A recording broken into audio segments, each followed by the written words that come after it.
మకర రాశి. ఆదాయం 14, ఖర్చు 14, రాజ్యపూజ 3, అవమానం 1.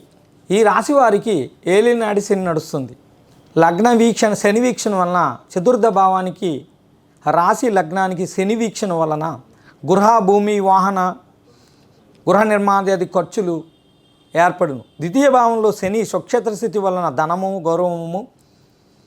ధనమునకు గౌరవమునకు ఎటువంటి లోటు ఉండదు. మిత్రలాభములు, సహాయ సహకారములు, రావలసిన ధనము వచ్చుట, బంధువులతో సఖ్యత కలుగుట జరుగును. గృహమూలక ఖర్చులు కూడా ఏర్పడును.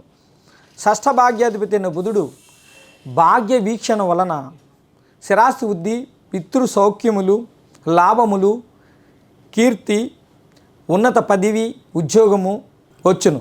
స్థానశల్యములు, గృహ మార్పులు ఏర్పడును.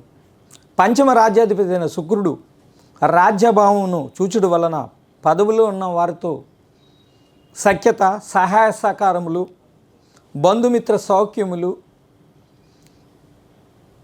గృహమున శుభకార్య నిర్వహణ కలుగును.